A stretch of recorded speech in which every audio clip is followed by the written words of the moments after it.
我们苍老的时候就回到小时候，这个音明显比第一段、第二段要高一点，是不是？同学们有没有感觉？好，我给你们弹一下啊，找一下音呢。我们苍老的时候就回到小时候，菜青梅用来酿酒，你不许偷着喝，是不是？要不要高一点？我坐着吧，这样给你们好弹一点，感觉我腰要断了。好，在这里唱的时候，适当的把我们的声音放出来一点了，要着重咬字了啊。我们苍老的时候就回到小时候，注意这个就字。我们苍老的时候就回到小时候，就字要浊化，回字要强调，因为回是重拍，就字是个低音，咪西哆西拉嗦。对不对？所以在这里要注意这个就字，不要唱得太突出。如果你唱得太突出，就会变成我们苍老的时候就回到小时，你会有一种断层感，声音在这儿会脱节的啊，而且你的喉咙也会卡壳，因为它太低了，跟其他的音比起来它太低了，是个大跳了啊。OK， 做到没问题的同学给老师扣一下没问题。好，往下。快速的偷气，我竖线标记叫什么？叫偷气，对不对？快吸，不要等。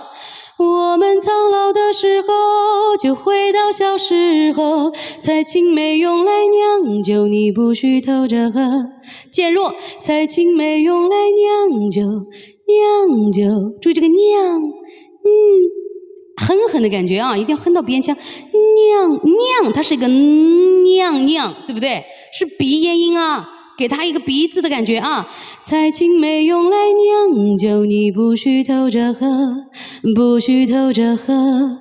哎，你不许偷着喝啊！但是是一种撒娇的感觉，说你不要偷喝啊，我们采回来的，你不要偷着喝啦啊！你喝了我们就没有了。就小朋友之间的这种那种很亲密的感觉，对不对？很走心、很暖心的那种感觉，而不是你不许偷着喝。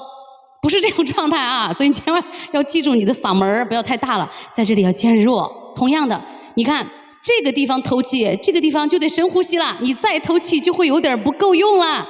好，穿朴素的衣裳，这里有个变音啊，穿朴素的衣裳，穿朴素的衣裳，牵着那衣袖。好，注意看。